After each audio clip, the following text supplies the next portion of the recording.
Voice of Cameroun, la voix de l'espérance.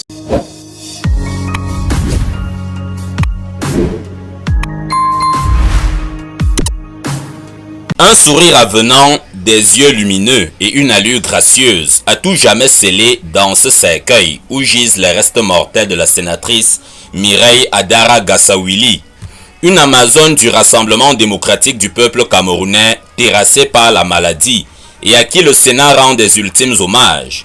Dans cette chapelle ardente où sont prononcées les premières prières qui escorteront l'âme de la défunte vers les vallées de l'ombre de la mort, une consternation en circulation entre la famille de la sénatrice Adara Gassawili et ses collègues de la Chambre haute du Parlement. Toute chair goûtera à la mort, a-t-on rappelé à ce public meurtri. S'il y a un événement, s'il y a un fait qui a toujours la victoire sur le vivant, c'est la mort. Et alors, la mort a eu raison sur notre mère, notre sœur, notre épouse et notre tout.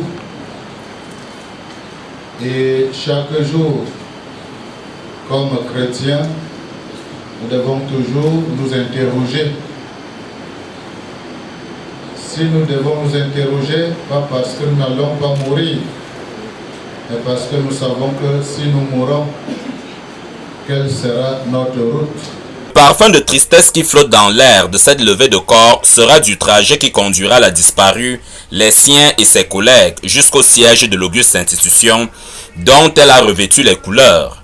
Le livre de condoléances est déjà assailli par les souvenirs que lègue la sénatrice défunte à la postérité.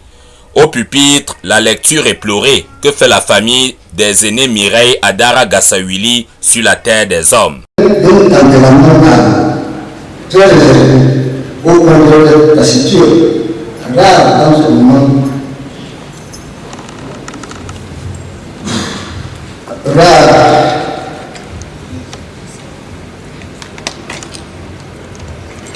La vie de Mireille Adassa Gassawili, la petite Baya du Lom et Djirem, devenue la grande sénatrice de la région de l'Est, est comme un soleil levant qui s'est malheureusement éteint une fois parvenu au zénith. Des regrets pour cette carrière d'enseignante, propulsée plus tard sur le devant de la scène par la politique et qui s'arrête après avoir seulement franchi la porte du Sénat. Comme vous venez de le dire, nous sommes tellement attristés, nous sommes en pleurs.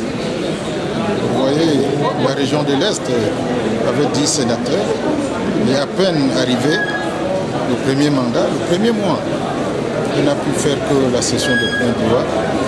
Et la session de juin, elle n'a pas pu achever. La mort nous l'a arraché. Nous sommes éplorés, carrément. Nous sommes tellement éplorés. Très très triste pour cette perte d'une jeune collègue.